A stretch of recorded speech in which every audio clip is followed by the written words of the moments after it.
The Cannon House office building, completed in 1908, is the oldest congressional office building as well as a significant example of the Beaux-Arts style of architecture. It occupies a site south of the United States Capitol bounded by Independence Avenue, 1st Street, New Jersey Avenue, and C Street S.E. In 1962 the building was named for former Speaker of the United States House of Representatives Joseph Gurney Cannon. History. The first congressional office buildings were constructed immediately after the turn of the 20th century to relieve overcrowding in the United States Capitol. Previously, members who wanted office space had to rent quarters or borrow space in committee rooms. In March 1901, Congress authorized architect of the Capitol Edward Clark to draw plans for fireproof office buildings for both the House and Senate, adjacent to the Capitol grounds.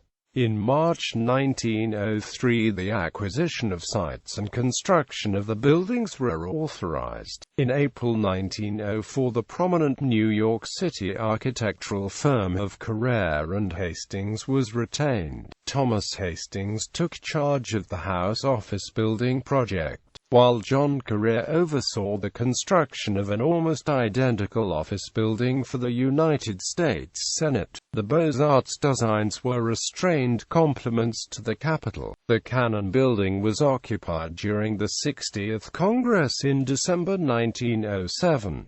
By 1913, however, the House had outgrown the available office space, and 51 rooms were added to the original structure by raising the roof and constructing a fifth floor that is visible only from the enclosed court. Originally there were 397 offices and 14 committee rooms in the Cannon Building. The 1932 remodeling resulted in 85 two- or three-room suites, 10 single rooms, and 23 committee rooms. Architecture. Architecturally, the elevations are divided into a rusticated base and a colonnade with an entablature and balustrade. The colonnades with 34 Doric columns that face the Capitol are echoed by pilasters on the sides of the building. The Cannon Building is faced with marble and limestone, while the Senate's the Russell Building's base and terrace are gray granite. Modern for its time, the building initially included such facilities as forced air ventilation systems, steam heat, individual lavatories with hot and cold running water and ice water, telephones, and electricity. Both the Cannon Building and the Russell Building are connected to the Capitol by underground passages. Of special architectural interest is the rotunda. 18 Corinthian columns support an entablature and a coffered dome, whose glazed oculus floods the rotunda with natural light. Twin marble staircases lead from the rotunda to an imposing caucus room, which features Corinthian pilasters, a full entablature, and a richly detailed ceiling.